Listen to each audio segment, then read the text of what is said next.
You were born in 12th century England. Yay! Your parents? Peasants. Congratulations! You just won the guaranteed lifetime of suffering package. Your parents work on a noble's farm, sun up to sun down. Hooray! Your diet? Bread. Bonus item? Sad vegetable. Maybe a fish on your birthday if Neptune feels generous. Meat? That's a noble's fantasy buffet. The future looks bright. You'll work, stay poor, maybe own a tiny house, then die. Pass it on to your kids. Medieval tradition. But plot twist, your dad has a plan, a way out. Spoiler, it still involves hard labor, but now with fire and metal. So, at just 8 years old, your parents send you off to the city. And wow, the city, it's loud, packed with people, and smells like a weird mix of animals, sweat, and burning fires. Then, you reach the blacksmith's forge, and suddenly, you really start questioning your life choices. It's chaos. Kids are hammering, yelling, and probably sweating pure fear. Then, the blacksmith spots you, looks you up and down, and barks, "Change your clothes and get to work." Wait, immediately? No welcome? No settling in? Just hammer time? Hope you like the sound of hammering metal. Congratulations, you're officially an apprentice. No refunds, no takebacks. As an apprentice, your daily routine is thrilling. Fetching water, hauling charcoal, and keeping the forge hot. Glamorous, right? And if you slack off, say hello to manure duty on some noble's farm. No second chances. There's a queue of kids dying to replace you. And who knew? Apparently, back pain and joint pain are part of the learning experience, even when you're just 10. And it's not just brute strength. You're constantly watching your master and senior apprentices, because one wrong move and it's dinner minus the dinner. Because here, you're not paid in coins, you're paid in food. And if you're not worth your bread, you just don't get any. And if that wasn't enough, the competition is brutal. James would sell his soul for praise. Henry's dad is famous. Richard? Basically a blacksmithing prodigy. And you? Just another kid trying to survive without collapsing. Also, don't break the rules, unless you enjoy working twice as long or skipping meals entirely. Being an apprentice is like juggling flaming swords while blindfolded on a tightrope. One wrong move and you're toast. Literally, maybe. Now grab that bucket and move it. The forge isn't going to heat itself. Motivation? Fear. Fuel? Sweat. Welcome to peasant boot camp. After years of sweating over the forge, you finally graduated. No more just hauling coal. You're now fixing weapons. Still exhausted, but hey, now with sharper objects. You're 15 now. No more sweeping floors, fetching coal, or getting yelled at for blinking wrong. You're officially a blacksmith. That means you still get yelled at, just with a deeper sense of responsibility and slightly better tools. Congratulations on leveling up in pain. One day, your master looks you in the eye, an event so rare it might cause an eclipse, and says, "You choose." Just like that. No warning, no context. Apparently, years of back-breaking labor come with a surprise pop quiz on life decisions. Stay in the forge, earn a modest wage, sleep under a roof, and eat bread daily. Option 2, become a journeyman, travel the world, learn new skills, and possibly starve, freeze, or get eaten by wolves. You know, thrilling stuff. Naturally, you pick the more exciting path. Because why settle for safety when you can choose chaos with a side of existential dread? You pack your bag, take one last breath of forge smoke, and step into the world. Goodbye, warmth. Hello, drama. You leave the city with an empty coin pouch, 3 crumbs of bread, and the reckless confidence of someone who's clearly never paid rent. The road is long, cold, and very unfriendly to barefoot blacksmiths with big dreams and 0 travel experience. Your first week as a journeyman? A disaster. No one hires you. You wander from forge to forge like a sad metal hobo. 0 coins, 0 jobs, 0 betting. You begin to question every life decision made after age 8. You downgrade from blacksmith to market mule. You haul sacks, sweep stalls, and sharpen spoons, all for half a stale bun and 1 disapproving grunt. At this point, you'd forge someone's toenail clippers for soup. One night, you find shelter in a hay pile. It's warm, kind of cozy, until your nose picks up a suspicious smell. You pray it's just old cabbage. Spoiler, it's not. Welcome to the glamorous life of the free blacksmith. A month in, you're starving, filthy, and 1 bad dream away from crawling back to your master. Every forge door feels like rejection incarnate. Your dreams of glory are hanging by a thread, and that thread smells like hay urine. Just when you're ready to give up, a farmer appears. He needs his hoe fixed and offers a hot meal in return. You accept like he's offering a throne. Finally, someone who respects rusty tools and empty stomachs. After days of gnawing on hope and stale bread, someone finally pays you in actual coins. Real, shiny, jingly coins.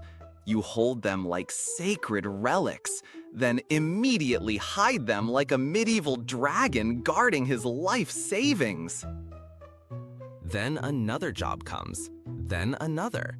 Suddenly, you're not just eating daily, you're choosing between stale bread and slightly less stale bread. It's luxury. You no longer look like a walking dust pile. Well, not entirely. With every coin earned, you start saving. Not much, just enough to buy food without negotiating with squirrels. You stash coins under hay, in boots, and once inside a hollowed turnip.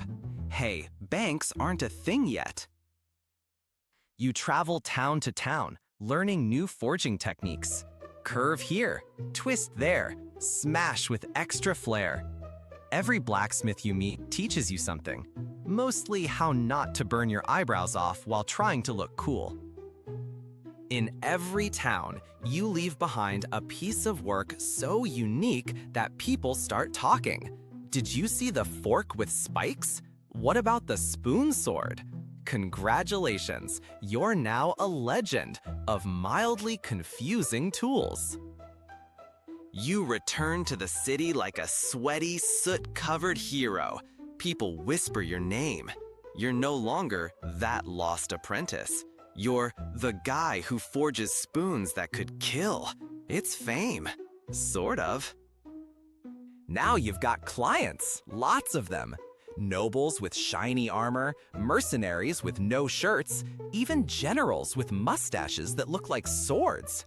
Everyone wants something sharp, fancy, and deadly.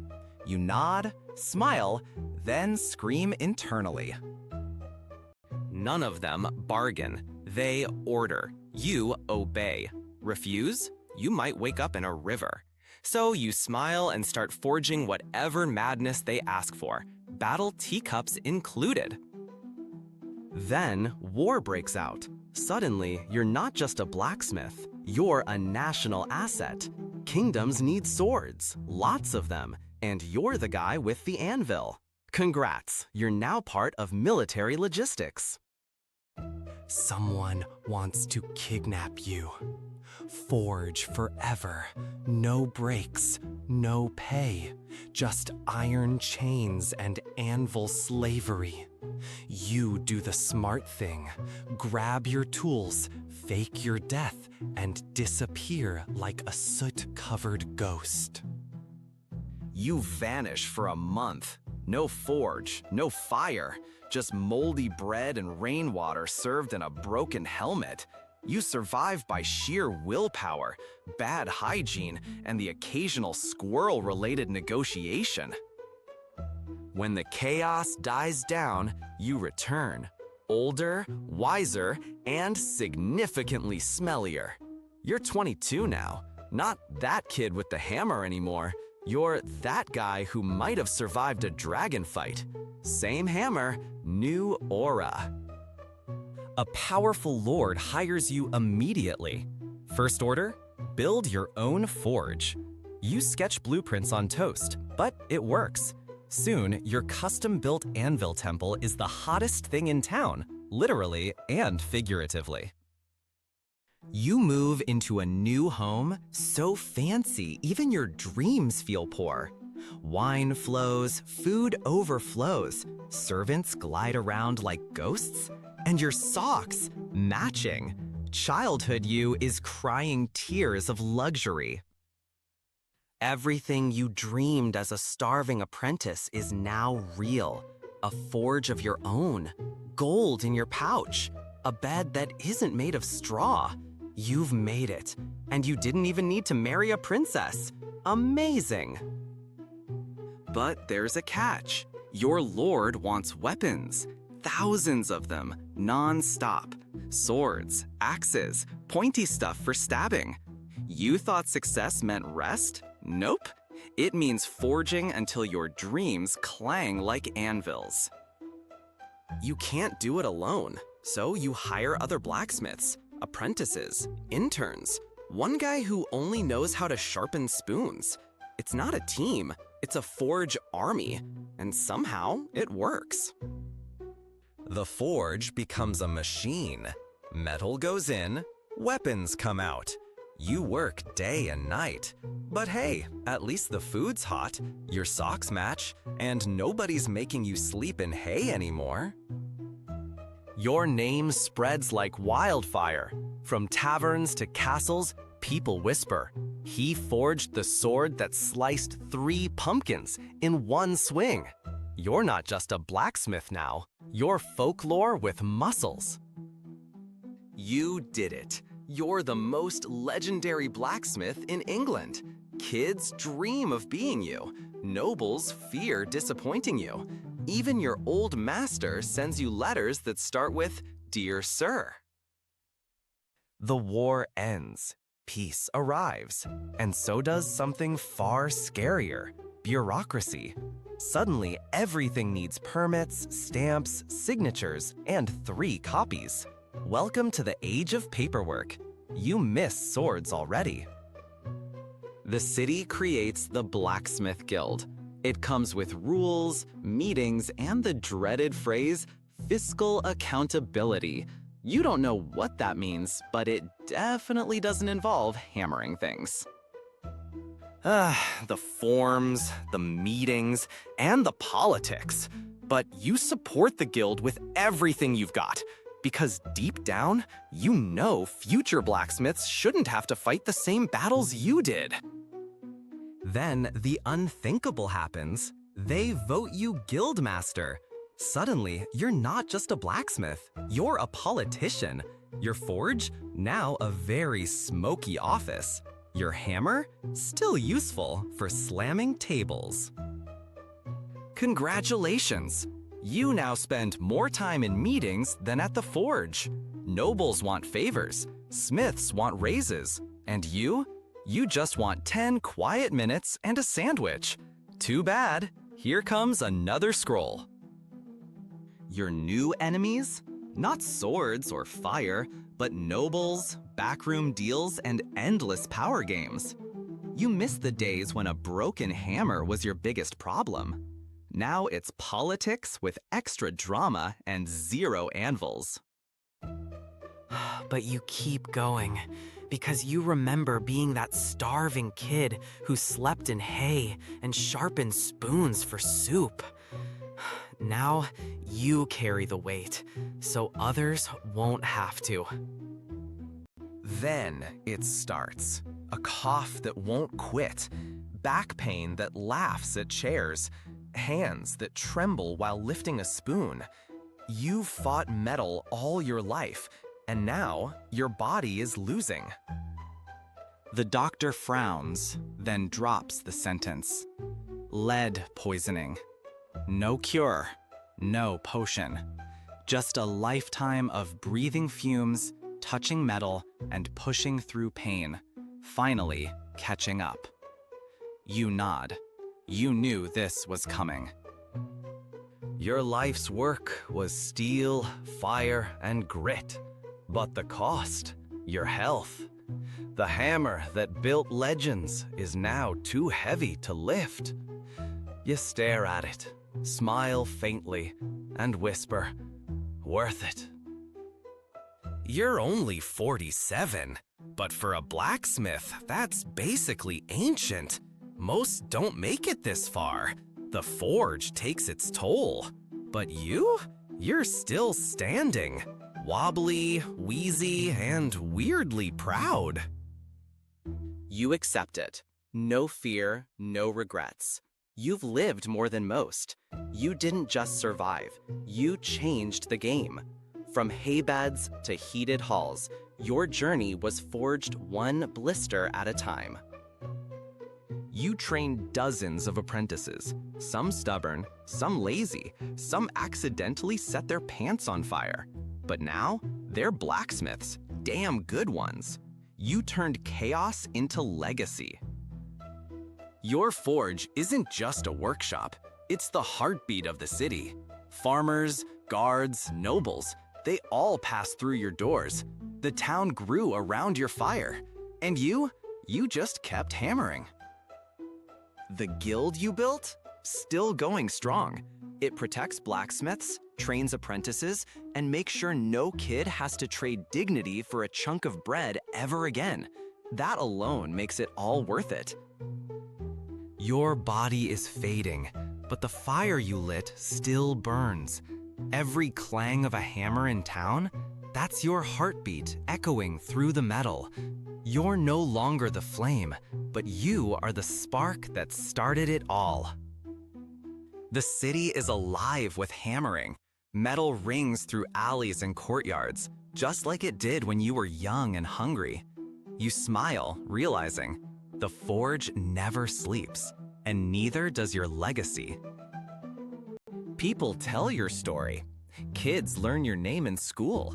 Some think you were a knight, others say a wizard. You chuckle. Truth is, you were just a guy with a hammer and a lot of stubbornness. You write your will. No gold, no land. Just your forging techniques and a few life lessons, like never quench when sleepy. It's not wealth, but it's something far rarer. Wisdom, earned one burn at a time. And when the time comes, you choose the forge as your final resting place. Surrounded by heat, hammer rings, and coal dust, exactly how you lived. One last breath, one last spark. The fire continues.